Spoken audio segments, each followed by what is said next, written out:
जय हिंद दोस्तों, आप देख रहे हैं अपना YouTube चैनल DRD एक्सप्रेस। दोस्तों, आज के इस वीडियो में हम लोग CRPF कांस्टेबल ट्रेड्समैन के लिए सामान्य हिंदी का दूसरा प्रैक्टिस सेट देखने वाले हैं। मैं आपको बता दूं कि चक्षु पब्लिकेशन का एक प्रैक्टिस सेट है जिससे हम लोग प्रश्नों को कर रहे हैं। दोस्तों, इस एग्जाम के लिए चक्षु पब्लिकेशन सबसे बेस्ट ऑप्शन है। दोस्तों, आपको बिल्कुल यहीं से प्रश्न आपके एग्जाम में देखने को मिलेंगे। तो दोस्तों, ऐसे ही प्रश्नों को करने के लिए आप चैनल को सब्सक्राइब करके बेल आइकन दबा लीजिए ताकि आपका कोई भी क्लास मिस ना हो और आपकी तैयारी सबसे अच्छी हो सके। बाकी दोस्तों, आप इस वीडियो में आखिर तक बने रहिए और चलिए आज के अपने क्लास को शुरू करते हैं।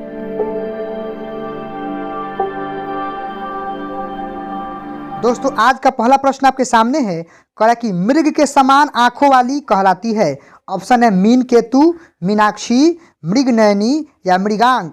तो दोस्तों, करेक्ट आंसर ऑप्शन 3 हो जाएगा, मृगनयनी। बढ़ते हैं क्वेश्चन नंबर 2 के साथ। दोस्तों, 2 नंबर प्रश्न देख लीजिए। कह रहा है कि समुद्र में लगने वाली आग को क्या कहते हैं। ऑप्शन है बरवानल, दवानल, जठरानल या कोई नहीं। तो दोस्तों, जो समुद्र में आग लगती है उसको हम लोग कहते हैं बरवानल। करेक्ट आंसर ऑप्शन ए होगा। बाकी दोस्तों, अगर पूछ दे कि जंगल में लगने वाली आग को क्या कहते हैं, बोलेंगे हम लोग दवानल बोलते हैं। अगर दोस्तों पेट में लगने वाली आग पूछ दे तो क्या बोलेंगे, जठरानल बोलते हैं। बढ़ते हैं क्वेश्चन नंबर 3 के साथ। 3 नंबर प्रश्न दोस्तों संज्ञा से है। कह रहा है कि जातिवाचक संज्ञा पहचानिए। रामायण, जोधपुर, बालक या महेश। तो दोस्तों, मैं आपको बता दूं कि जो रामायण है, जोधपुर है और महेश है, यह किसी किताब, शहर और व्यक्ति का खास नाम है। इसीलिए तीनों के तीनों क्या हो जाएंगे, व्यक्तिवाचक हो जाएंगे।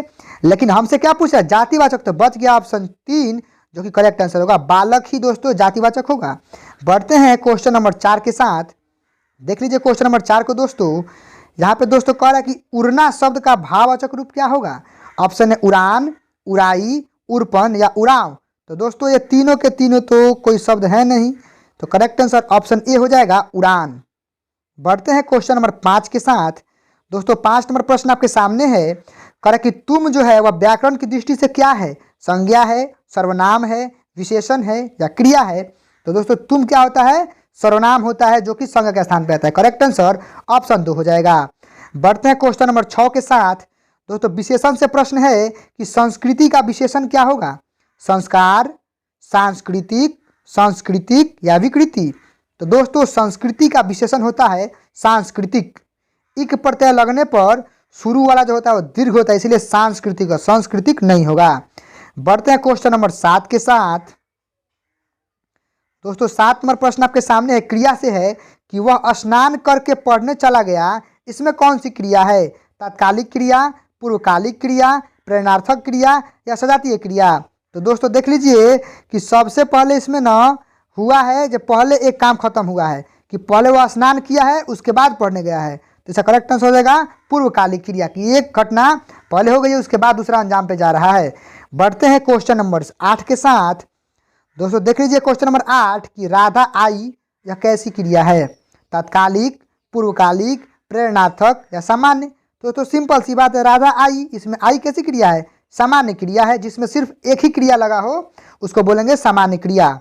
बढ़ते हैं क्वेश्चन नंबर 9 के साथ। दोस्तों, लिंग से प्रश्न पूछे जाते हैं।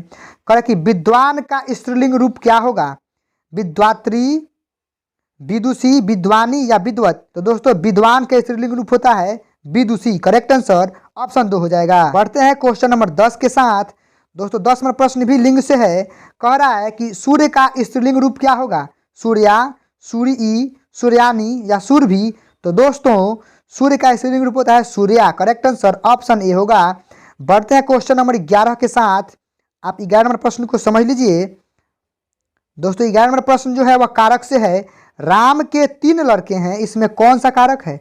दोस्तों, कारक की पहचान उसके विभक्ति से होती है। यहाँ पर के कारक है और ऑप्शन में संप्रदान, संबंध, अपादान या करण है। तो दोस्तों, मैं आपको बता दूं कि जो को होता है, के होता है, यह सब न संबंध कारक का उदाहरण होता है। चूंकि राम से उन लड़कों का संबंध है, करेक्ट आंसर ऑप्शन 2 होगा कि यह जो वाक्य है इसमें संबंध कारक आया है। बढ़ते हैं क्वेश्चन नंबर 12 के साथ। यह भी दोस्तों कारक से प्रश्न है। कह कि अरे, हे, अजी किस प्रकार के कारक की विभक्ति चिन्ह है, संप्रदान है, संबंध है, अपादान है या संबोधन है। तो दोस्तों, आप समझ जाइए, जो हे होता है, अरे होता है, फिर अजी होता है, ये सारे के सारे न संबोधन कारक की विभक्ति चिन्ह होते हैं। करेक्ट आंसर ऑप्शन 4 होगा। बढ़ते हैं क्वेश्चन नंबर 13 के साथ। दोस्तों 13 नंबर प्रश्न आपके सामने है, पढ़ लीजिए। अशोक काम नहीं करता है, यह कैसा वाक्य है? विधिवाचक, प्रश्नवाचक, इच्छावाचक या निषेधवाचक? तो दोस्तों जहाँ भी आपको निगेटिव भावना दिखे ना, नकारात्मक भाव व्यक्त हो, तो होता है मनाही वाला, मतलब निषेध, वर्जित वाला। करेक्ट आंसर ऑप्शन 4 होगा, निषेधवाचक वाक्य का उदाहरण है। बढ़ते हैं क्वेश्चन नंबर 14 के साथ। देख लीजिए 14 नंबर कि पूर्ण भूतकाल का उदाहरण आपको पूछ रहा है। राधा घर गई, राधा घर जाती है, राधा घर गई थी या राधा घर जाएगी? तो दोस्तों देख लीजिए भूतकाल की बात है ना, तो गई तो होगा नहीं, जाती है भी नहीं होगा, जाएगी भी नहीं होगा, बच गया ऑप्शन 3, यही करेक्ट आंसर होगा, राधा घर गई है, गई थी। बढ़ते हैं क्वेश्चन नंबर 15 के साथ। दोस्तों संधि से प्रश्न है, कह कि नेति का संधि विच्छेद क्या होगा? दोस्तों जो नेति है ये है ना, तो यह गुण स्वर संधि का उदाहरण है। अगर दोस्तों इसके विच्छेद की बात की जाए तो बड़ा सिंपल है, न जोड़ इति बराबर नेति होगा, क्योंकि अ जोड़ ई बराबर ए होता है, मतलब ने।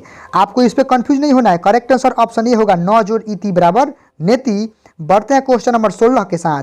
दोस्तों समास से भी प्रश्न आते हैं। मनोहर में कौन सा समास है? तो दोस्तों मैं आपको बता दूं कि जिस शब्द का अंतिम पद प्रधान हो वह तत्पुरुष होता है। जैसे मनोहर, मन को हरने वाला, अर्थात यहाँ पे जो हरने वाला है वो प्रधान है कि मन को हर ले रहा है। इस आधार पे करेक्ट आंसर ऑप्शन 4 होगा, तत्पुरुष। बढ़ते हैं क्वेश्चन नंबर 17 के साथ। बड़ा ही आसान सवाल है दोस्तों। कह रहा है कि गंगा यमुना में कौन सा समास है? दोस्तों जहाँ भी आपको हाइफन दिखे, योजक चिन्ह देखे, समझिएगा दोस्तों वो होता है द्वंद्व समास का उदाहरण। करेक्ट आंसर ऑप्शन ए हो जाएगा। बढ़ते हैं क्वेश्चन नंबर 18 के साथ। दोस्तों उपसर्ग प्रत्यय से भी प्रश्न आते हैं। कह कि अधिष्ठान में कौन सा उपसर्ग है? दोनों में आपको बता दूं कि किसी भी शब्द के न पहले उपसर्ग लगता है, तो अधिष्ठान का क्या हो जाएगा? अधि जोड़ स्थान, तो अधि देख लेंगे। अधि कहाँ है दोस्तों? ऑप्शन 3 में है। करेक्ट आंसर ऑप्शन 3 होगा। बढ़ते हैं क्वेश्चन नंबर 19 के साथ। दोस्तों प्रत्यय से भी सवाल आते हैं। प्रत्यय किसी शब्द के बाद में जुड़ता है। संगीन, संगीन में दोस्तों दीर्घी है ना, तो इन हो जाएगा, इन, अंत में इन जुटेगा, जो कि आपके ऑप्शन नंबर 2 में दिया गया है। बढ़ते हैं क्वेश्चन नंबर 20 के साथ। दोस्तों स्तुति का विलोम पूछ रहा है, विलोम शब्द पूछे जाते हैं। दोस्तों ऑप्शन है गान है, निंदा है, घृणा है या प्रेम है? तो दोस्तों स्तुति मतलब किसी की मतलब बड़ाई करना, तो सराहना। करेक्ट आंसर निंदा हो जाएगा, बुराई करना। स्तुति का विलोम होगा निंदा। बढ़ते हैं क्वेश्चन नंबर 21 के साथ। आदान का विलोम क्या होगा? बड़ा ही आसान है, आदान प्रदान एक साथ आते हैं। आदान का विलोम होगा प्रदान। आदान मतलब ग्रहण करना, प्रदान मतलब किसी को कुछ देना। बढ़ते हैं क्वेश्चन नंबर 22 के साथ। दोस्तों पर्यायवाची शब्द से भी प्रश्न आते हैं। कह कि मार्तंड का पर्यायवाची शब्द क्या होगा?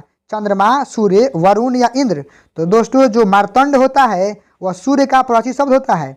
इस बेस पे करेक्ट आंसर ऑप्शन 2 होगा, सूर्य। बढ़ते हैं क्वेश्चन नंबर 23 के साथ। दोस्तों प्रश्न नंबर 23 है कि पुष्कर का पर्यायवाची शब्द क्या होगा? कमल, गुलाब, नगर या तालाब? तो दोस्तों जो पुष्कर शब्द होता है वह तालाब के लिए उपयोग किया जाता है, तो करेक्ट आंसर ऑप्शन 4 हो जाएगा। बढ़ते हैं दोस्तों क्वेश्चन नंबर 24 के साथ। दोस्तों शुद्ध वाक्य से भी और शुद्ध शब्द से भी प्रश्न आते हैं। शुद्ध वर्तनी वाला शब्द चुनना है। रचता, रचयिता, रचयिता या रचयिता? तो दोस्तों जो रचयिता होता है वह इसे लिखाता है। इस बेस पे शुद्ध वाक्य, शुद्ध शब्द होगा ऑप्शन 3, रचयिता। आज के लिए अंतिम प्रश्न देख रहे हो दोस्तों, मुहावरे से भी प्रश्न आते हैं। कह रहा है दोस्तों मुहावरा की पीठ दिखाना, मुहावरे का क्या अर्थ होता है? वीर होना, कायर होना, कठिन होना या मूर्ख होना? तो दोस्तों पीठ दिखाने का मतलब होता है कायर होना। करेक्ट आंसर ऑप्शन 2 होगा। बाकी दोस्तों इस वीडियो में हम लोग हिंदी के महत्वपूर्ण 25 प्रश्नों को कर पाए हैं। वीडियो अच्छा लगे तो वीडियो को लाइक करके चैनल को सब्सक्राइब करके जाइएगा। मिलते हैं अगले वीडियो में अगले टॉपिक के साथ, तब तक के लिए टेक केयर, थैंक यू, जय हिंद, वंदे मातरम।